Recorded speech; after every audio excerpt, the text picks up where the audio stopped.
Hoy aquí conectadísimos en Domingo de Live con María José, con un tema maravilloso, gente bonita. Y vamos a ver quiénes entran. Vamos a esperar a que esta población maravillosa que nos sigue en Domingo de Live se conecte. Tenemos a Vigi70, tenemos a Guy, también tenemos saludos a estas personitas bonitas. Vamos a ver de dónde se están conectando. Y yo súper contenta, tenemos ya la invitada también. Y hoy vamos a trabajar la segunda parte de un tema extraordinario. Tenemos a tu psicoasesor, maravillosa mujer que está aquí conectada. Hay que seguirla, ¿ok? Y aquí vamos a ver cuál es el tema. Vamos a ver la segunda parte de este tema de tanto valor, ¿ok? Vamos a ver aquí. Ok, vamos a dejar aquí voy a elegir otro. Vamos a ver aquí ¿qué tema será el que vamos a trabajar? Aquí tenemos Domingo de Live con María José, segunda parte en donde trabajaremos un tema cha-cha-cha-chan, que a mí me encanta, el retardo pedagógico, y con una valiosa invitada, también psicopedagoga, que es Luisa Carrasquel, quien es una mujer que es psicopedagoga clínica y nos va a dar herramientas potenciadoras. También es psicoterapeuta sistémico y familiar y psicoanalista, ¿ok? Que alcance esa invitada, una invitada de mucha categoría. Y bueno, ¿qué estaremos tratando? Vamos a la segunda parte. Nos vamos a la segunda parte porque ustedes lo pidieron y yo a mis consentidos los traigo para acá conmigo para que tengan el impacto de tener un domingo especial. Y vamos a hacer un break así, en donde vamos a captar todas las ideas de esa primera parte. Esa primera parte donde trabajamos lo que era el retardo pedagógico, cuáles eran las causas del retardo pedagógico, el diagnóstico del retardo pedagógico, y vamos a abordar cómo podemos trabajar con esta población. Alteradamente también vamos a tocar cuáles son las causas y de qué manera podemos visualizarlo, tanto nosotros como padres y madres, las personas que están como cuidadores y también las personas que acompañan a estos niños en las escuelas, ¿ok? Es importante tomar en consideración que el retardo pedagógico es algo súper valioso que tenemos que tomar en consideración y que tenemos que llevarlo a cabo en la supervisión y en el despistaje y seguimiento. ¿Por qué? Porque esta población muchas veces se disfraza en alguna manera y tenemos que tomar en consideración las connotaciones psicológicas, las connotaciones académicas y sobre todo también las sociales que están muy involucradas, ¿ok? Ahora yo voy a buscar a mi invitada, pero antes voy a colocar aquí el tema, se llama el retardo. Vamos a ver de dónde se están conectando. Yo quiero saber de dónde se está viniendo esta gente, de Venezuela, de España, de Colombia. ¿Dónde están? ¿Dónde están ustedes ubicados? Vamos a ver el retardo pedagógico. Ok, este es el tema del día de hoy, lo voy a fijar aquí. Y cuénteme a ver, ¿de dónde se están conectando? ¿De qué parte se están conectando? Tenemos a tu psicoasesor desde Venezuela, gente bonita de Venezuela de alcance. Aquí desde Portugal y esa invitada también de Venezuela. Tenemos a Salazar, que está desde Yaracuy, Venezuela.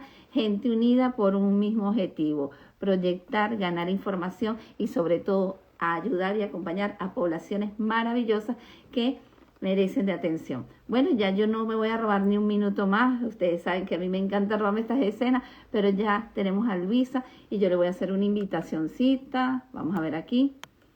Vamos a buscar aquí a Luisa. ¿A dónde está Luisa? Vamos a ver aquí Luisa. Ok. Ok. Luisa, con la segunda parte del retardo pedagógico. Yo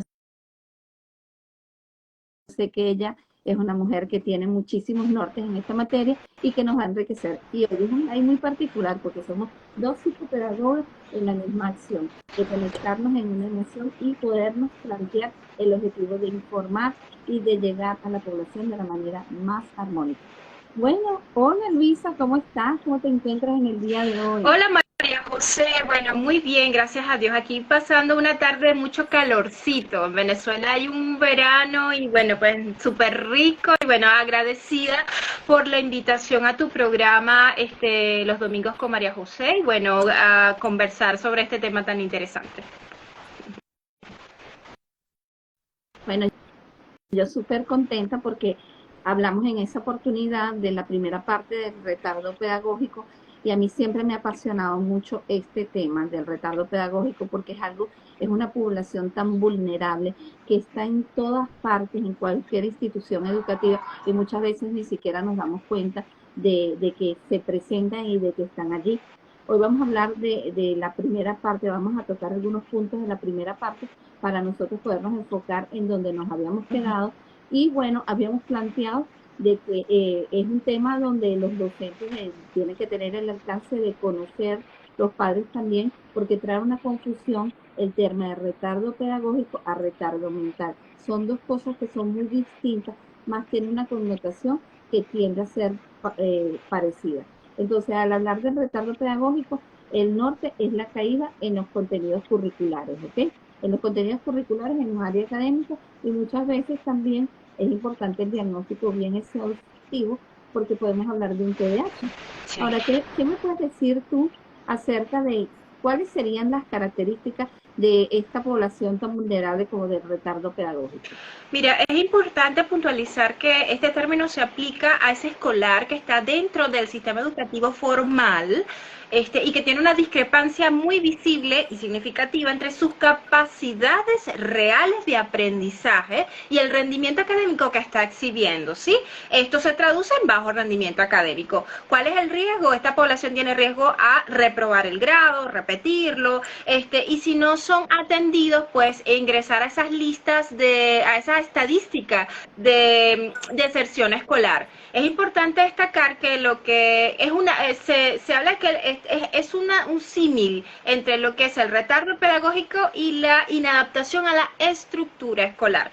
¿Qué lo causa? ¿Cuáles son las causas? Se hablan de factores en las dinámicas familiares, factores relacionados también con el entorno socioeconómico, antecedentes de salud, también factores que involucran el sistema o los ambientes educativos y también están relacionados con el desarrollo psiconeurológico. Las secuelas: baja autoestima, pues baja desmotivación a aprender, quizás pobre desarrollo de las habilidades sociales, no se integra en clase, quizás déficit en las habilidades comunicacionales, deterioro de la imagen personal. Y bueno, es importante identificar que cuando no se atiende a un retardo pedagógico y obviamente no se ubica cuáles son las causas que lo genera, este estudiante está en riesgo a nivel psicosocial, pues también. Ok. Bueno, saludos a Salazar que está aquí desde Yaracuy, tenemos también a Chile, tenemos a Sonia Durán, a Isabel, a la señora Cidalia, que está aquí conectada, ya ven gente bonita. Y bueno, hay algo que a mí me llama mucho la atención, que por lo general son niños muy retraídos y son tímidos en cuestión de aportar y en cuestión de involucrarse en el proceso educativo. Sobre todo tratan de aislarse y constantemente, como tú muy bien lo manifestaste, contienen esta característica de la repetición constante de los grados. Y las caídas en materias, lo que llamamos es el aplazar la materia para llevarla a reparación y volverla a presentar, y la presenta y caen esas materias de arrastre que nunca se acaban. Y el sistema educativo, sobre todo en el sistema educativo venezolano, existe esta connotación de llevar una materia de arrastre para otro año, pero llega este muchacho a colapsar y quedar a la repetición del año anterior. Ahora, para podernos dar cuenta de que estas características son prevalentes, ¿ok? Yo veo a mi alumno y veo que le cuesta aprender, veo que sale aplazado constantemente. ¿De qué manera y quién sería más responsable de guiar este proceso? Bueno, es importante destacar que la expresión conductual de una persona con retardo pedagógico puede ser heterogénea.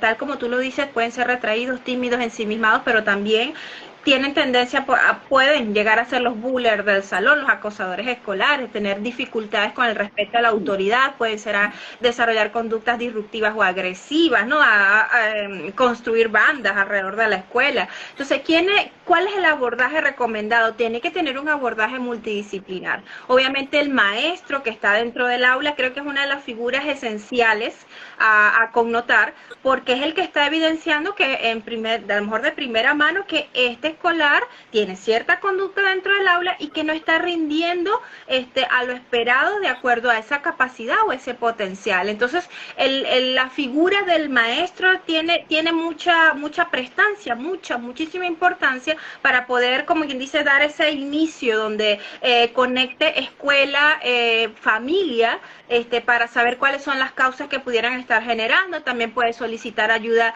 del equipo multidisciplinar si en la institución cuentan con un departamento de orientación o bienestar educativo, que pudiera quizás este niño llevarlo a la figura del orientador de conducta, el psicólogo escolar o el psicopedagogo escolar, que puedan hacer las debidas evaluaciones, que puedan conectar con la familia. Si en caso de que esa estructura no exista dentro del ambiente educativo, también el maestro tiene muchísima prestancia para poder dirigirse quizás a organismos suprainstitucionales, como por ejemplo aquellos encargados de la protección y los derechos del niño y del adolescente, ¿no?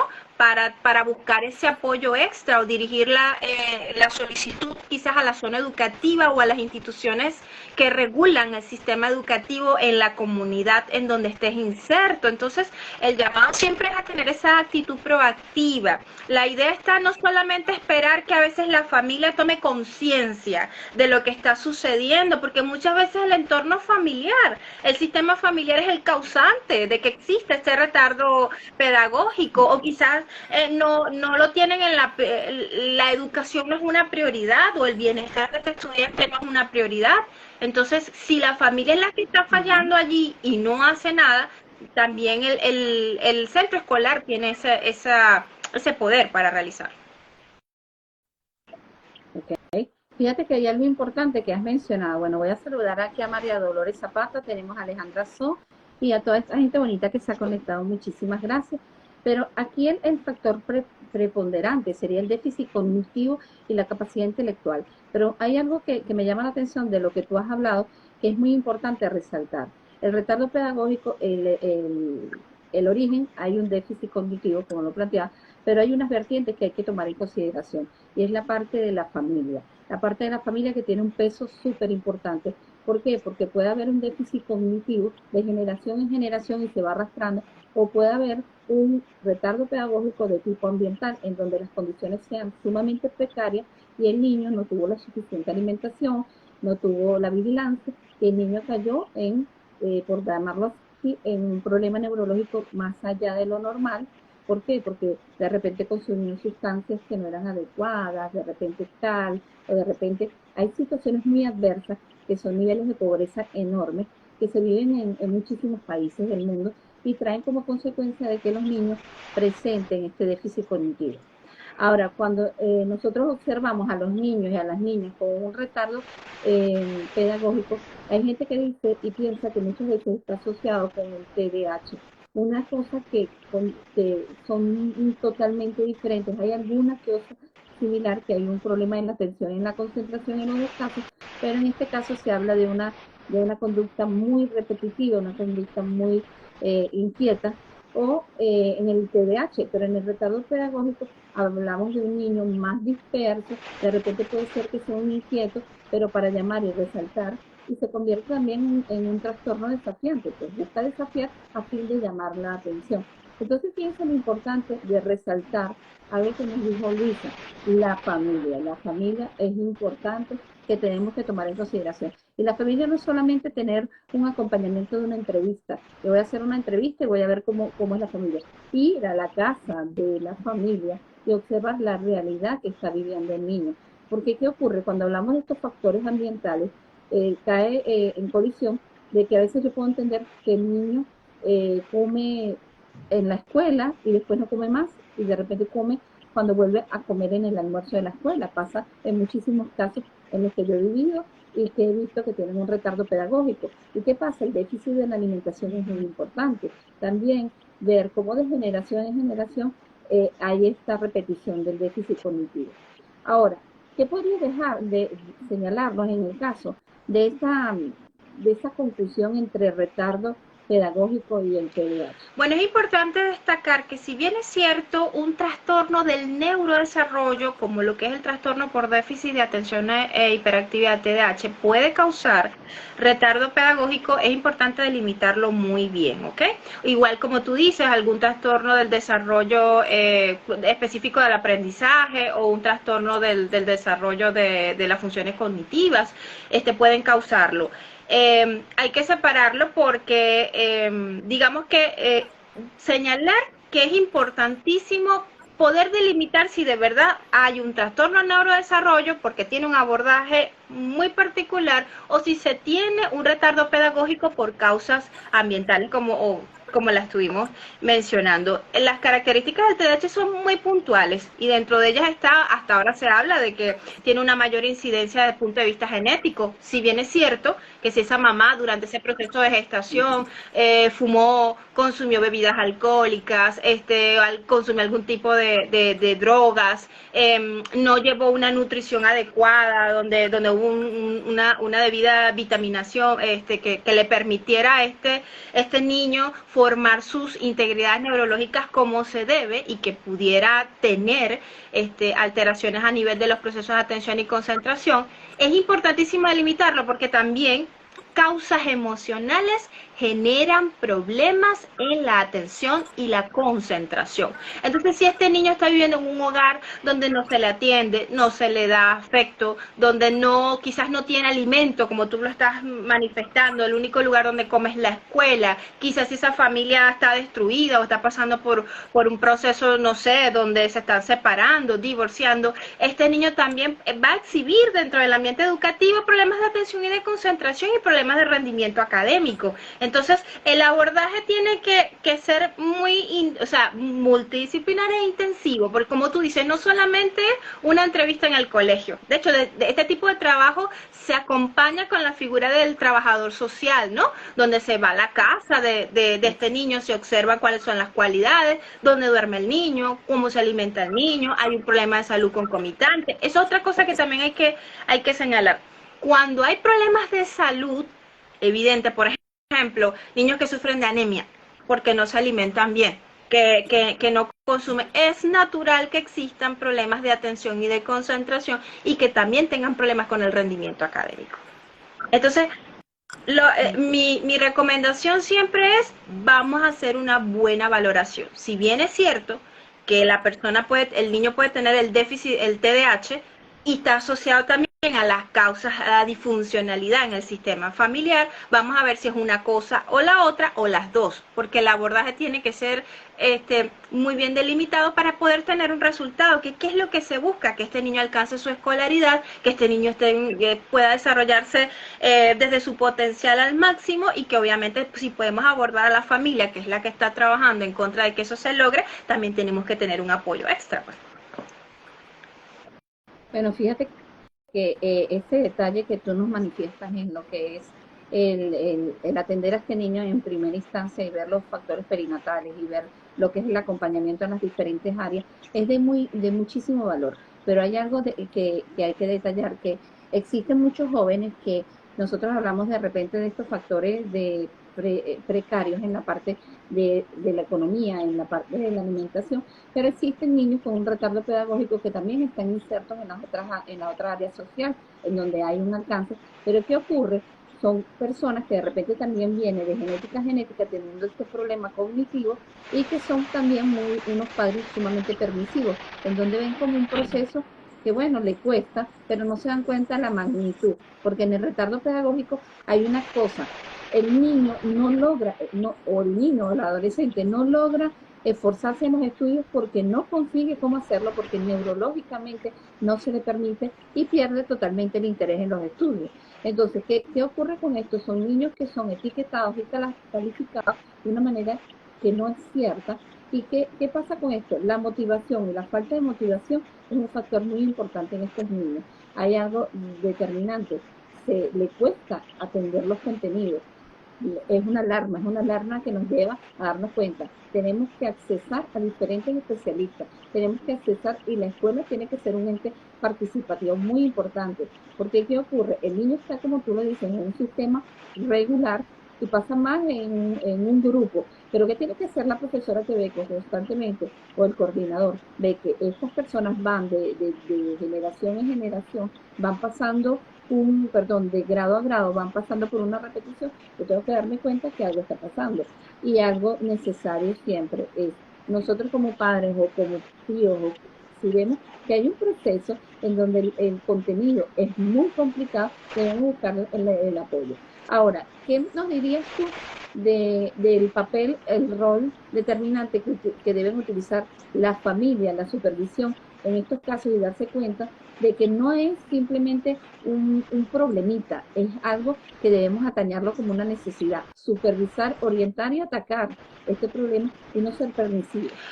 Abordarlo, tal cual como tú lo dices, si bien es cierto que como que un trastorno del desarrollo intelectual puede generar un retardo pedagógico, y si venimos de una familia entendiendo que la expresión del retardo pedagógico puede surgir tanto en entornos deprimidos socialmente como también en entornos donde hay mucha opulencia, porque eso es importante destacar.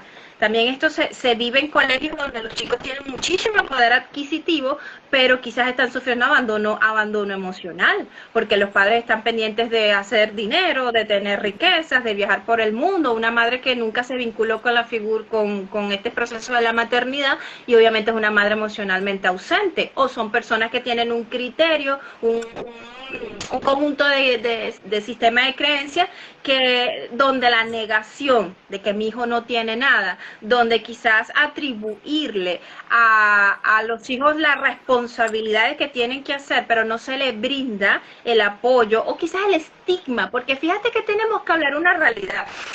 A veces, y en estos días lo decía en un live que hicimos, que hice con una psicóloga, decía, mira, cuando el colegio te llama la atención de que tu hijo no está rindiendo o algo está pasando con la conducta de tu hijo, lo normal es que uno entre en un proceso donde el miedo y el duelo se apoderen de ti. Entonces, la primera fase es negación. No, mi hijo no tiene nada. Y en esa fase existen cantidad de familias que por estar en esa posición de mi hijo no tiene nada, no accionan, no buscan ayuda, teniendo o no teniendo la posibilidad económica de poder abordar a su hijo y brindarle ese extra, esos recursos, esas estrategias extra que ameritan para poder avanzar en el proceso educativo, entendiendo también que quizás si nuestra familia no es una prioridad, la vida de nuestro hijo no es una prioridad, la educación, yo puedo pasar años, meses o hasta años en esa negación de que es culpa de él o es culpa del maestro o es culpa del sistema, pero no la trabajo. Entonces el llamado siempre es, creo que uno tiene que ser muy subjetivo a la hora de como escuela, cuando observamos ese tipo de características de las familias, la importancia de tratar de generar ese feedback para obtener esa información y de verdad alcanzar con esa familia el compromiso, porque también aunque el colegio puede hacer mucho, es importante entender que nosotros todos los que estamos fuera de esa familia, solo somos coadyuvantes en ese proceso educativo. Tenemos nuestras limitaciones a nivel de cómo funciona para funcionar. Los funcionarios también educativos tenemos nuestras limitaciones y todos aquellos especialistas también. Entonces, hacer un trabajo con esa familia, primero de ayudarle a abordar, a conocer cuáles esas creencias que quizás puedan estar limitando, que se aboquen a ayudar a este escolar. Y dentro de ellas está abordar el miedo, abordar el estigma, porque hay gente que dice, no podría vivir que mi hijo tiene un problema a nivel de aprendizaje, o que mi hijo tiene un trastorno, porque puede sonar a que está loco, o a que está muy mal, o que si él lo tiene a lo mejor lo tengo yo. Entonces los padres pasan por todo ese proceso de análisis, y quizás la manera que ellos buscan para reaccionar es cerrándose. Entonces tratar de educar, de hacer ese proceso de psicoeducación, donde una vez que conozcamos esas creencias que están limitando el apoyo que la familia tiene que ofrecer a ese escolar, poder orientarlos para que puedan recibir esa ayuda que necesitan. Porque no es sencillo. bueno, tú y yo lo vivimos a diario cuando estamos en consulta, que de repente es si vienen la primera vez. Muchas veces vienen de la escuela desmoralizados, sintiendo y creyendo una cantidad de cosas que no lo son, ¿no? O quizás no están de acuerdo con mucho de lo que usted diga o lo que diga yo, y entonces está la barrera allí de no, esto no está pasando, o eso que dijo, ay, qué mala es esa especialista, porque me dijo que mi hijo tiene un problema. Si él nació normal, yo lo veo completito por fuera, ¿no? Entonces me está diciendo que hay un problema con un déficit cognitivo, que hay un problema quizás del neurodesarrollo, un trastorno, que es la palabra que como que asusta mucho, la palabra trastorno. Entonces, uno también intervenir desde esta perspectiva es esencial para poder abordar el retardo pedagógico. Ok, bueno, saludos a Leila, tenemos a Rodolfo, a Wilfredo, por aquí creo que había una pregunta, déjame ver, a Joana, Alejandra 21 nos dice, ¿por qué hay más retardo en la generación de porcelana? Y después nos dicen, esos padres sencillamente buscan profesores extraescolares para que hagan el milagro de que pasen las materias. ¿Ok? ¿Qué opinas tú de eso de buscar los profesores? Fíjate que yo pienso que en parte de las herramientas que se pueden utilizar allí es que yo tomando conciencia que él necesita un apoyo, debo buscar a alguien que lo oriente si yo no sé hacer, si el proceso no lo sé llevar. Siento que es un acompañamiento que sea tan importante porque ¿qué pasa? Muchas veces hablamos de, bueno, vamos a darle un profesor para que ocurra el milagro, y resulta ser que este profesor debería estar toda su vida para que él tenga un buen proceso educativo. Ahora, hay algo, antes de que me puedas contestar esta pregunta, que quería hacerle en el insight que habías dicho. Hay algo que se llama la ética profesional, que me dice a mí que si yo veo que hay una cierta cantidad de características que me son relevantes en ese niño, yo tengo que manifestarlas. Porque ¿qué ocurre? Muchas veces hay profesionales, hablo por englobar, que existe el tal miedo por la ley, por la protección de los niños. Pero ¿qué ocurre con el niño que no es atendido? El niño que no es focalizado con la realidad, en donde yo tengo que explicarle a un padre por qué existe un proceso de caída a nivel escolar, de por qué siempre hay una repitencia, de por qué siempre hay una nota aplazada. Entonces, éticamente nosotros tenemos que decir la realidad. Ahora, ¿qué ocurre? Si en este discurso yo no siento empatía con un profesional, yo debo buscar y decirle a la persona que tiene que buscar otro apoyo. Pero nosotros tenemos que ser, y esto lo digo a nivel general, porque existe esta controversia, no en Venezuela, en muchos países, en donde las leyes protejan mucho al niño, pero es que yo no estoy desprotegiendo al niño, estoy diciendo la realidad para poderlo ayudar, porque al haber no dicho lo que tengo que decir de la atención que es, también es decirlo por, no es un apoyo que le estoy brindando. Ahora, ¿qué piensas tú de la pregunta que nos hizo Alejandra 21? Nos dijo que los padres sencillamente buscan profesores extraescolares para que hagan el milagro, para que pasen las materias, y porque hay tantos retardo pedagógico en la generación de... Bueno, es importante destacar que ¿por qué hay más?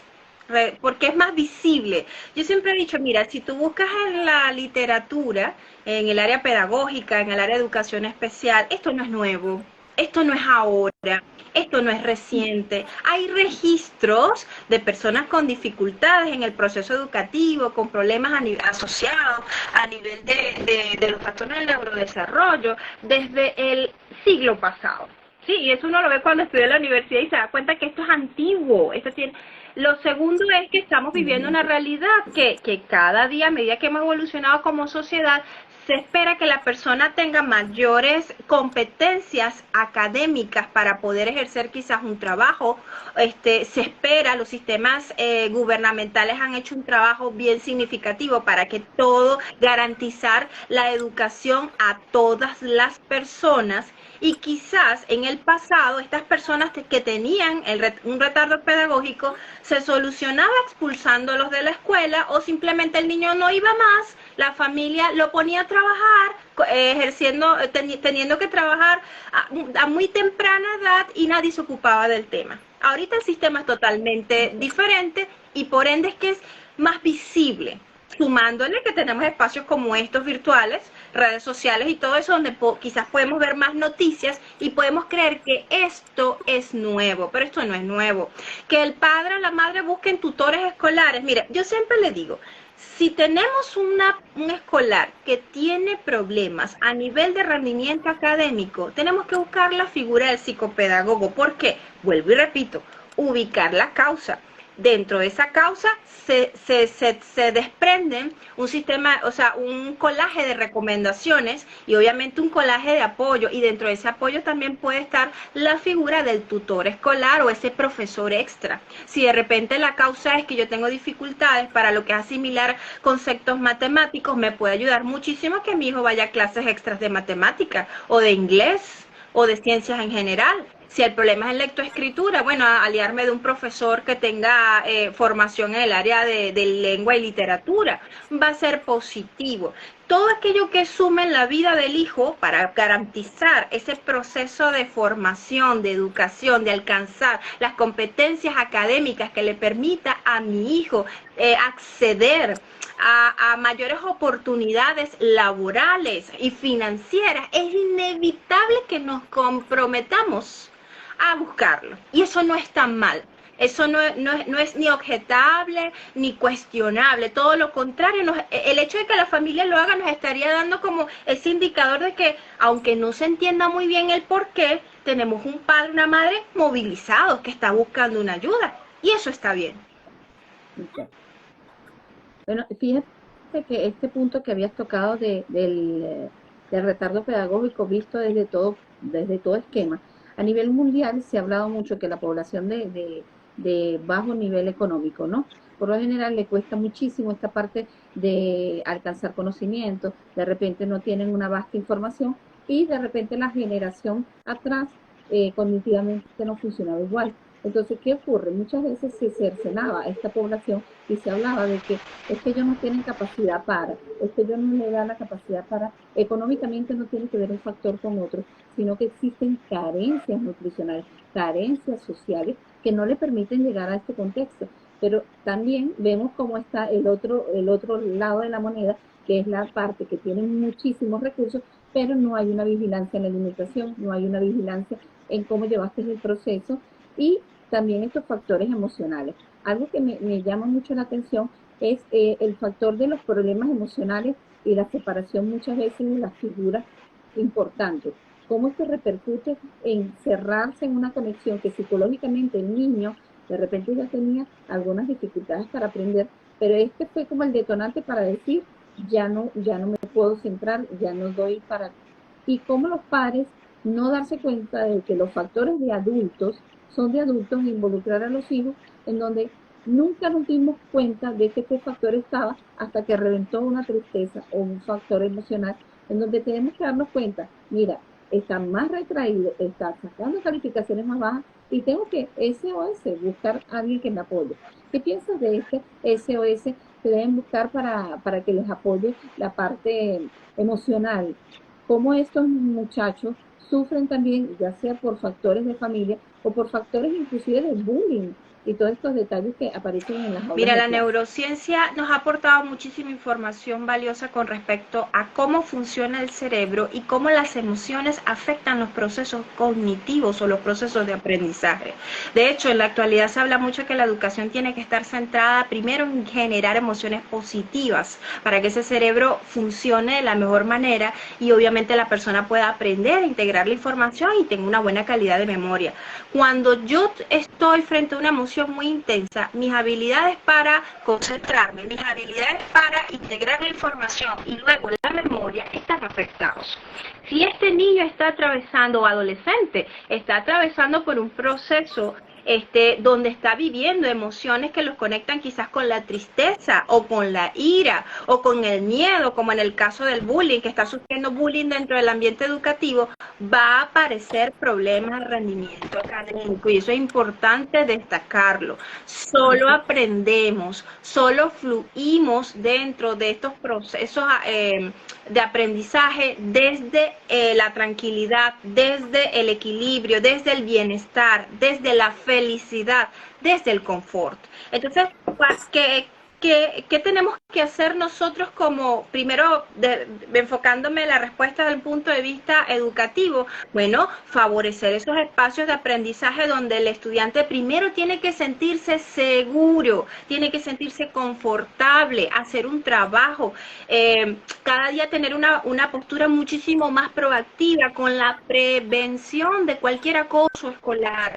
Esto es un tema que compete desde el que limpia el centro educativo, el que está, el portero, el educador, en el sistema educativo al cual pertenezca, porque te lo dije, hasta los 30 años, pues todavía las funciones del neocortés, que son aquellas encargadas de la autorregulación emocional y de lo que son esas funciones ejecutivas, para yo, pase lo que pase, igual pueda funcionar, justamente terminan de madurar después que salgo de la adolescencia. Entonces, si este adolescente está viviendo, atravesando un duelo familiar, o quizás esa sensación de miedo, me puede pasar algo en el colegio porque tengo a alguien allí que me está amenazando, este adolescente es mentira que puede evocar todo ese potencial que tiene.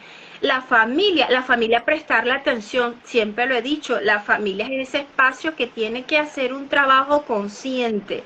Estamos atravesando situaciones difíciles, quizás nos estamos divorciando, o quizás estamos viviendo la pérdida de un familiar reciente, que eso también puede afectar, o quizás mamá tiene un proceso, papá un proceso de enfermedad degenerativa que puede detonar en la muerte. Esto va a afectar a mi hijo, a mi niño, a mi adolescente. Entonces yo también tengo que buscar esos recursos, primero, generar ese espacio donde se pueda conversar, se pueda acompañar, se pueda validar las emociones, aceptar ese proceso emocional que está viviendo en los chicos de la casa, brindarle la oportunidad de darle esa calma, ese confort, ese bienestar, para que este niño, a pesar de estar viviendo esta situación, pueda ir a su salón de clase, pueda sentarse en ese pupitre y pueda realmente hacer lo que puede hacer, lo que le corresponde en sus manos hacer. Entonces, las emociones están vinculadas directamente con el funcionamiento cerebral y nuestra capacidad de aprendizaje. Hay que prestarle atención. Y si nosotros tenemos que referir a otros profesionales, como por ejemplo el psicólogo, el psicoterapeuta, tenemos que hacerlo. Exacto. Ok, fíjate que aquí tenemos un comentario de la profesora Janet Morales que dice, es que antes no se estudiaba estos problemas, ok. Fíjate que sí se hablaba, se mencionaba, pero no a la profundidad como tú lo estás manifestando. Ahorita hay una ventana abierta que la tenemos aquí, pues la estamos mostrando aquí al mundo, de donde todo el mundo tiene el derecho a opinar y vivir su experiencia. Aquí dice Alejandra So 21, exacto, no es un profesor, creo que primero debe tener una orientación psicopedagógica y después el tutor. Otro detalle aquí, déjame ver, aquí hay otro comentario de Alejandra 21, porque el bullying afecta más a los estudiantes actualmente si este ha existido hace años, siempre ha existido el bullying y él. Fíjate que este proceso, cuando hablamos del bullying, es algo que a mí me llama muchísimo la atención, porque realmente el no estar yo tranquilo, el sentirme acosado, el sentirme que me están vigilando, el sentirme inseguro, trae una conexión muy importante en la vida escolar de cualquier joven. ¿Qué ocurre con esto? Yo caigo en este vínculo familiar de yo darme cuenta de que mi hijo está siendo acosado y darme cuenta de lo importante que se llama el acompañamiento familiar. Porque ¿qué ocurre? En el bullying pueden haber un bullying donde yo te digo cualquier cantidad de cosas que te hacen caer mal, o puedo yo utilizar la agresión física. En el caso de la agresión física, nosotros como padres tenemos que estar conscientes de algo. Mi hijo llega a la casa, se va al baño, se baña, se pone un suéter nuevamente, tengo que verlo, tengo que tocarlo, tengo que sentirlo. Ahora, ¿qué pasa? Estos vínculos familiares existen muchas veces, cuando hablamos de retardo pedagógico, unas carencias increíbles.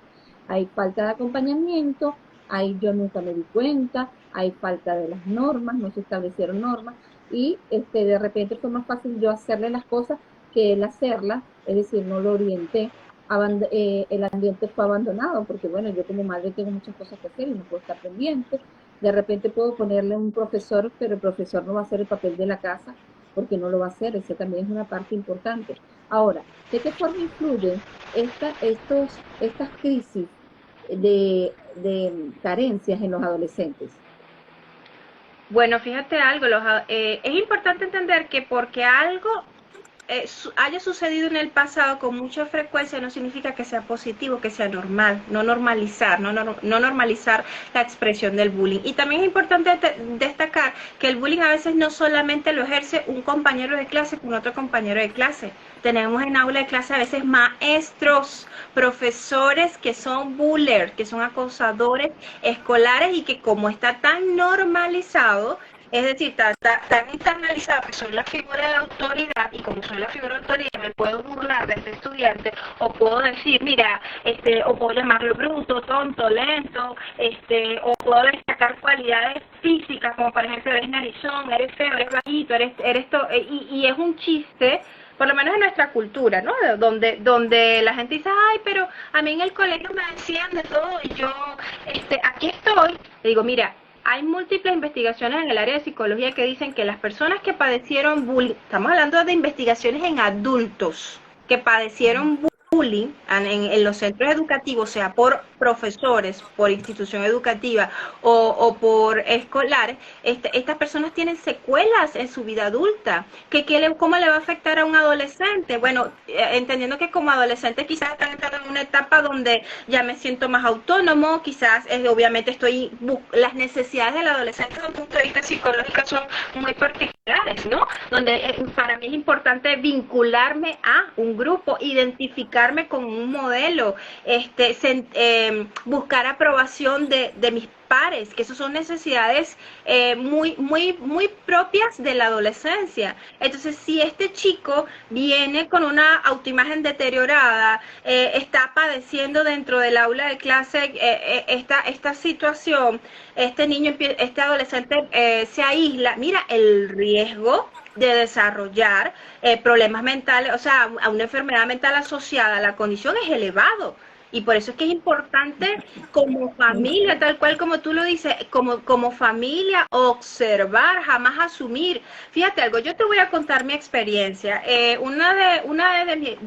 Tuve la posibilidad de cumplir mi cargo dentro de un centro escolar donde habían chicos de preescolar hasta 5º año. Y abordaba cuando había bajo rendimiento académico, teníamos un programa diseñado para ayudar a estos niños pues a incrementar sus notas. Y era impresionante la cantidad de adolescentes que decían, mi mamá no habla conmigo, mi mamá pasa todo el día trabajando y llega en la tarde, hola, ¿cómo estás? La comida, la ropa, sí, tengo una computadora, me paga el colegio, me da la comida, pero no hay un acercamiento, no hay una presencia emocional. Y estos muchachos tenían bajo rendimiento académico.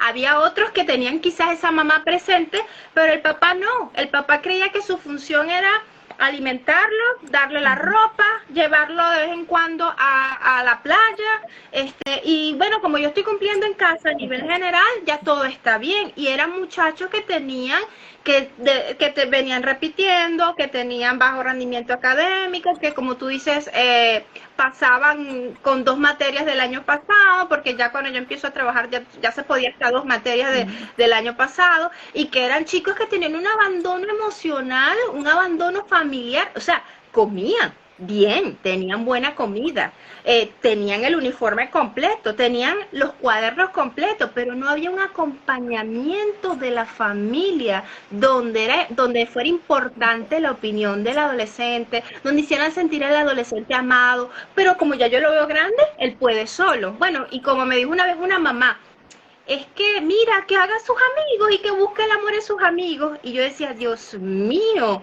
cuánta desconexión, cuánta desvinculación desde un punto de vista afectivo, ¿no? Y es importante entender que porque uno le da el tamaño de los chicos y ya diga, no, ya estás grande, ya te crié, uno no se puede desvincular de los hijos desde esa forma porque cambian de etapa. Quizás no tiene que estar pendiente de muchas más cosas porque es mayormente autónomo, pero siguen teniendo necesidades emocionales que como familia tenemos que atender y que si no las atendemos, pues estos niños pueden caer en riesgo. Dígame estos casos que se viven aquí donde los chicos se autolaceran, se cortaban. Chicos que quizás se iban a tribus suburbanas y dejaban de comer para ser extremadamente delgados o adquirían hábitos que eran riesgosos como no dormir o querían quizás pertenecer a estas subculturas de vampirismo y otra cantidad de cosas que pueden ser de riesgo para el desarrollo psicológico de los adolescentes. Entonces allí este espacio hago eco de la importancia de no porque le veas que tiene mayor estatura, no porque ya tú digas, mira, es adolescente, no sigue teniendo una fragilidad emocional y no sigue estando en riesgo de tener riesgo psicológico simplemente por el tamaño y por la edad. Ok. Fíjate que hay un factor muy importante que es tomar en consideración, que esta connotación emocional que se llama ausencia de los padres, de la familia, puede traer una connotación de una deserción escolar. ¿Y qué ocurre? Cuando el niño toma la decisión que no va a seguir en el proceso o simplemente se escapa, se jubila o empieza a tener estas conductas, es cuando nos damos cuenta de que podíamos tener un prospecto de un futuro para él y definitivamente le echamos la culpa a él porque él es el culpable y tenemos que darnos cuenta que la primera institución de educación es la familia. El niño tiene que estar fortalecido en ese ámbito y es algo que yo quiero destacar aquí. Aquí la señora Marbelín, saludos, dice, ¿qué pasa cuando un niño se altera que una niña le hace algo en el salón y la maestra no hace nada? También hace otra acotación aquí, dice, y el niño llega alterado del colegio y me dice que no pasa nada. Fíjate que yo pienso que en este contexto, y discúlpame que te interrumpa, tratando de entender la pregunta, es que el niño llega a la casa habiendo sufrido un acoso por una niña, pero la maestra no hizo nada como tal. Entonces el niño, al mismo tiempo, la madre sabe que al mismo tiempo está pasando algo, pero él niega la realidad. Fíjate qué contexto tan importante como emocionalmente él no llega a plantear las cosas.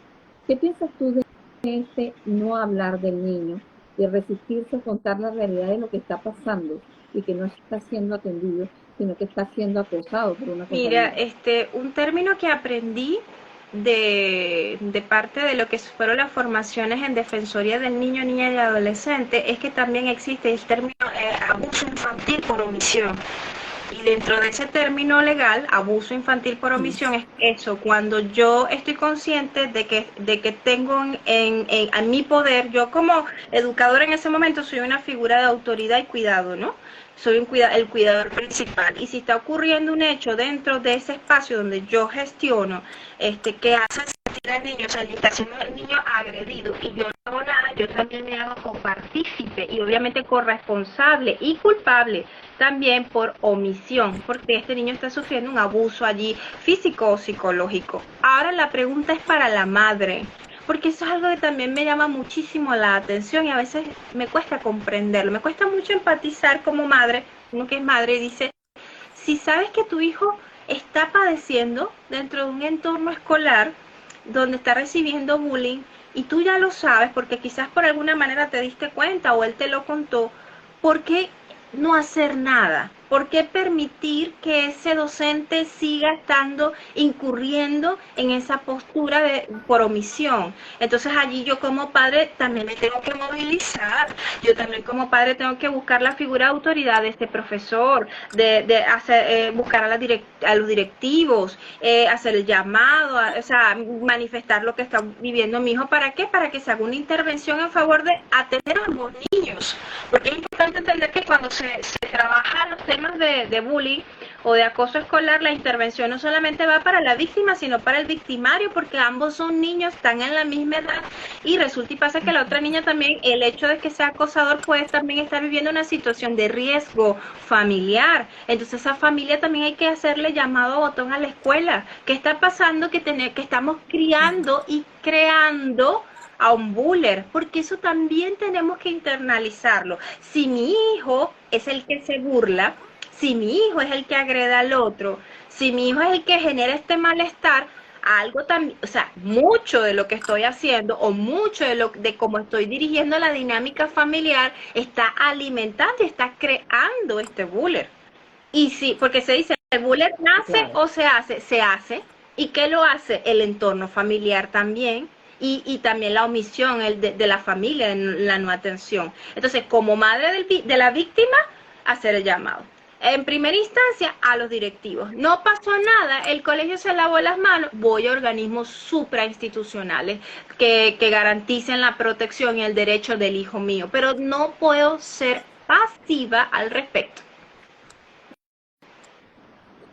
Sí, muy cierto. Y una de las cosas es atacar en el momento porque el bullying es una cicatriz muy importante, como tú muy bien lo manifestaste, que en la adultez, si no es tratado, se va arrastrando y algo importante. El niño tiene un derecho como tal y como derecho, él debe recibir un proceso educativo en un nivel estandarizado en la normalidad. Es decir, que todo su sistema, todo su ambiente sea una cordialidad.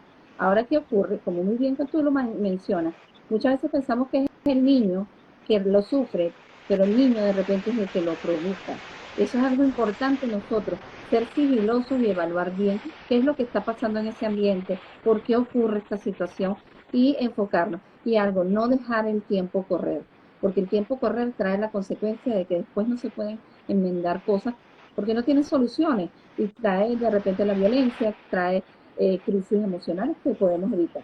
Aquí dice Alejandra So 21, antiguamente los alumnos solucionaban el bullying ellos, eran más seguros los alumnos. ¿Será la falta de familia? Si mi respuesta al respecto sería, si se hubiera solucionado, entonces en la actualidad no existiera el bullying. Siempre he dicho, violencia desencadena más violencia, ¿no? Y quizás se solucionaba el hecho de que este buller no te atacara a nivel personal, pero el problema se generalizaría a otro compañero después. Entonces no podemos hablar de solución cuando la figura del acosador escolar sigue estando dentro del centro educativo, se sigue ejerciendo, pero ya no con la figura de uno, sino con el otro. Entonces, no hay solución allí. Entonces, es importantísimo también delimitar las cosas. Y siempre es importante entender que aunque algo ocurre o ha ocurrido durante mucho tiempo, no significa que es normal o que está bien, que eso es importante. Ok, aquí hay otro comentario de Alejandra So que dice, interesante el papel de la madre y el padre en el rendimiento académico. Yo creo que aquí más adelante hay otro comentario, déjame ver aquí rapidito, para nosotros, porque hay algo muy importante que yo quisiera hacerte mención. Fíjate que, por ejemplo, yo soy un docente, ¿verdad? Que tengo al niño en el aula de clase y estoy consciente que él tiene un bajo rendimiento, me doy cuenta que se desfocaliza, que le cuesta adquirir o tener los contenidos académicos bien procesados y muchas veces desconocemos el término, sino que simplemente él no capta, él no sabe y profesores que yo llamaría que les falta un poco más de pedagogía y en muchos casos más formación. Ahora, ¿qué piensas tú de esta realidad de ser mal evaluado el niño y ponerle una etiqueta cuando tú no has funcionado ni como docente ni como padre te has dado cuenta que hay una realidad típica? ¿Cómo nos podrías explicar, hacer conciencia a los profesores la importancia de la calificación? ¿Cómo debe ser, tomando en consideración de que tenemos ya una característica determinante? Le cuesta. Es algo que es un proceso que me doy dando cuenta. ¿Cómo hacer las adaptaciones? ¿Qué importancia de las adaptaciones en este caso? Sobre todo lo que es la evaluación. Porque fíjate, la evaluación es una discrepancia total. Tenemos la evaluación cuantitativa y la cualitativa y evaluar con la evaluación cualitativa es complicadísimo para los docentes. Entonces, ¿cómo tomar conciencia de que los profesores deben actuar en este proceso y ayudar? Ahora también quería acotarte algo. Por ejemplo, en esas unidades de bienestar estudiantil o de orientación, muchas veces nosotros como psicopedagogas vamos a las aulas de clases y nos hablan de ciertos muchachos, ¿no? Y nosotros hacemos una evaluación y nos damos cuenta, mira, hay un retardo pedagógico, pero el docente no quiere entenderlo. ¿Qué me puedes tú decir de esto? Toma de conciencia, profesor, en entenderlo y saber evaluar que hay una necesidad. Sí, bueno, es importante entender que si a estas alturas tú estás ejerciendo la carrera de pedagogía y tú mismo como profesional detectas en ti que hay una debilidad porque no sabes qué hacer frente a ciertas situaciones, parte de las cualidades necesarias para poder ejercer como educador es ser proactivo, ¿no? Ser proactivo y tener una actitud autoevaluativa de forma constante. Cuando tú me dices que hay un profesor que quizás se resiste a hacer una adaptación curricular o quizás se resiste en aceptar el apoyo que puede ofrecer la unidad de bienestar o el departamento de orientación, estamos hablando de un profesor que cierta autoevaluación, porque también tenemos que entender que cada uno dentro del entorno educativo tiene su función y como maestros también tenemos limitaciones, o sea, limitaciones dentro del cargo, ¿no? Entonces, allí es importante a nivel de concientización es uno, si tú sabes que ahorita existe por las mismas leyes y por la misma situación en la que estamos viviendo, mayor cantidad de estudiantes dentro del aula que pudieran presentar un retraso pedagógico o se inscriben que tienen diagnóstico de trastorno del neurodesarrollo, tu tarea, si quieres estar vigente, es formarte, investigar, tener una actitud con el cargo que estás desempeñando. Y eso es esencial. Siempre le digo, cuando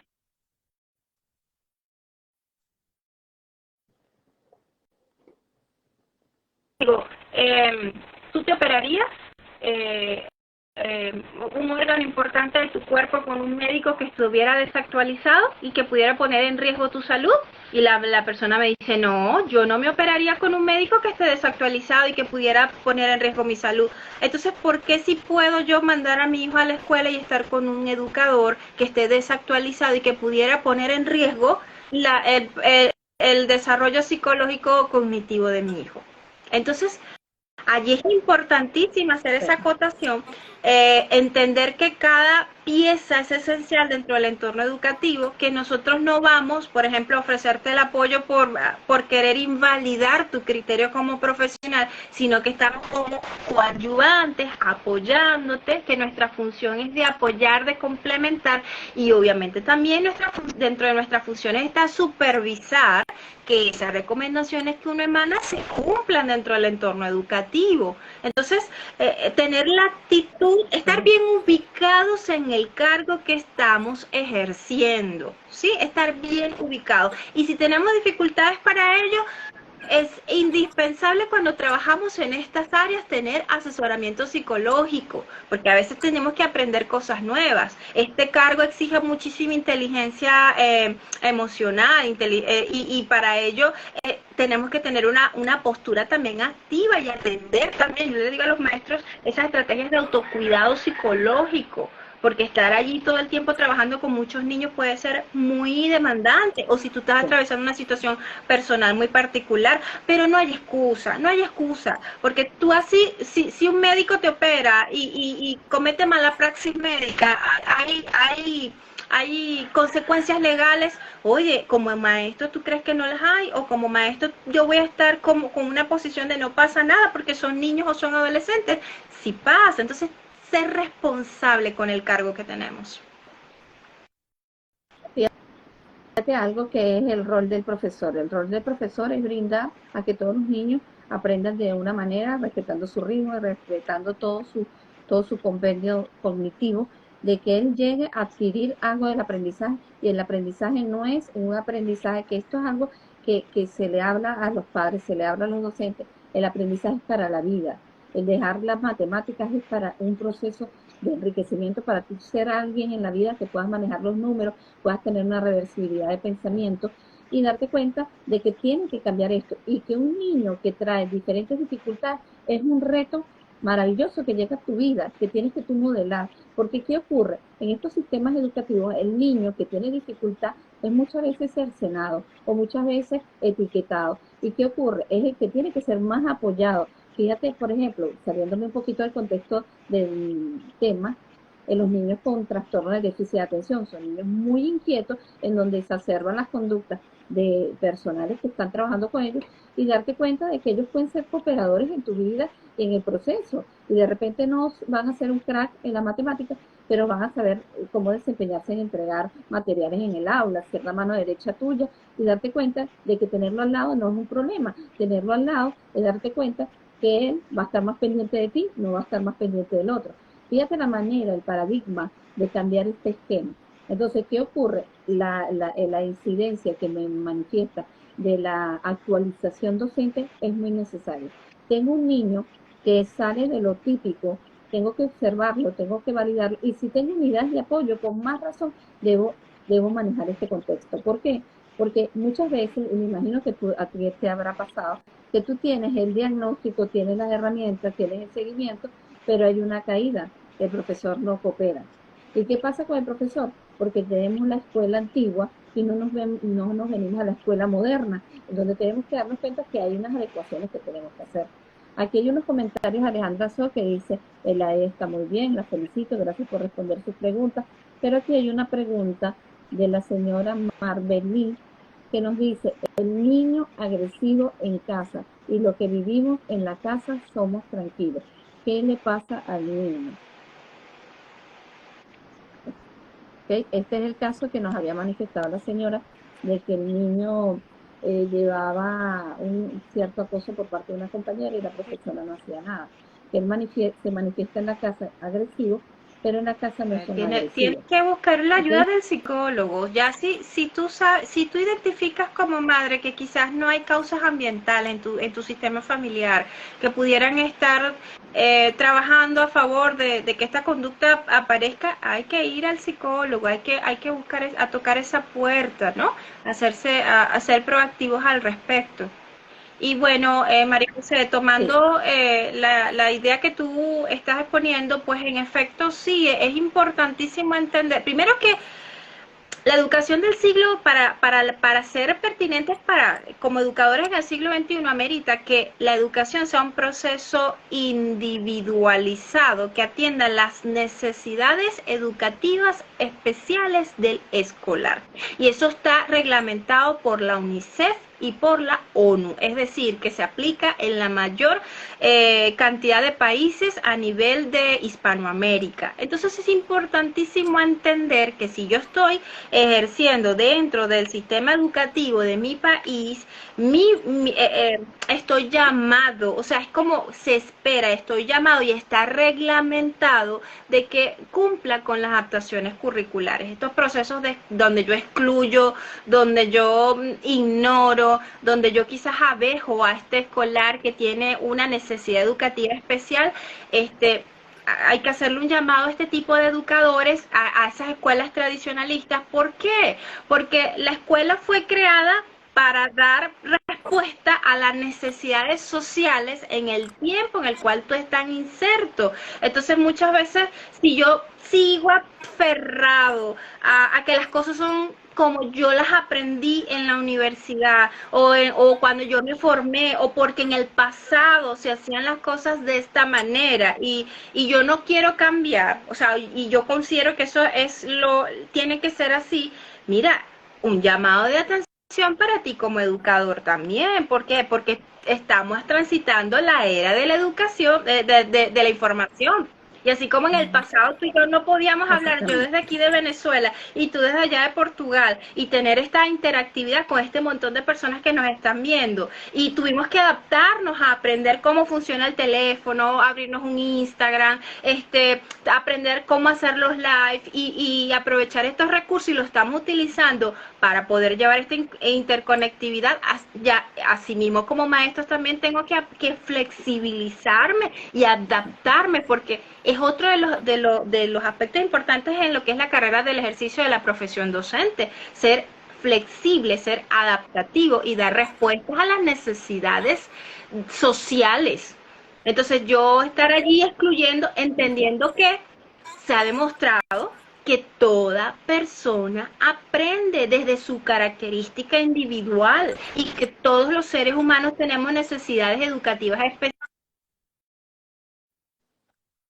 Tengo que adaptarme a la necesidad educativa especial de cada uno de esos chicos que tengo dentro de mi salón de clase. Tenga retardo pedagógico o no lo tenga. y eso implica una versatilidad. Entonces no la tengo, buscar ayuda, atenderme a nivel psicológico porque me está afectando, que yo no quiero flexibilizar, educarme, hacer estrategias de neuropedagogía, aprendizaje cuántico, superaprendizaje. Hay tanto ahorita, no tengo el dinero, me dicen a veces los educadores, no tengo el recurso económico. Mira espacios como estos. ¿Cuántos foros gratuitos no hay? ¿Cuántos foros chat no se hacen gratuitamente? ¿Cuánta información no está en el internet gratuito? Hay páginas impresionantes donde tú puedes descargar las actividades por asignatura que contemplan elementos de aprendizaje multimodal, visuales, auditivos, kinestésicos, que tú puedes aplicar con tus estudiantes. Entonces, no hay razón, más que una postura muy personal y una postura anclada en el pasado y que obviamente no es funcional, es altamente disfuncional. Ok. Fíjate que yo quería hacer así una observación más a la señora Marbelín, en el caso de observar que su hijo presenta este cambio emocional tan importante y darse cuenta que no existen factores en la familia que estén determinando esto, ya es una llamada de alerta, en donde nosotros debemos buscar el acompañamiento terapéutico y establecer de dónde viene el foco. De allí, de donde viene el foco, tenemos que nosotros actuar.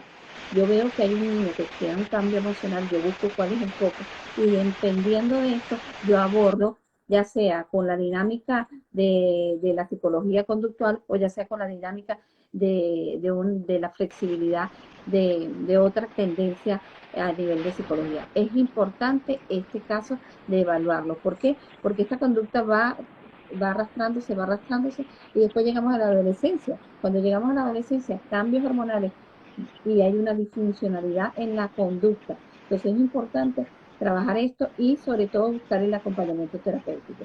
Algo necesario que tú habías mencionado es, no existen excusas para ser un docente que esté al día. Yo siento que no hay excusas. ¿Por qué? Porque en la misma actualización tuya demuestra tu cariño hacia la profesión. ¿Por qué? Porque te muestras más comprometida al ente, ¿ok?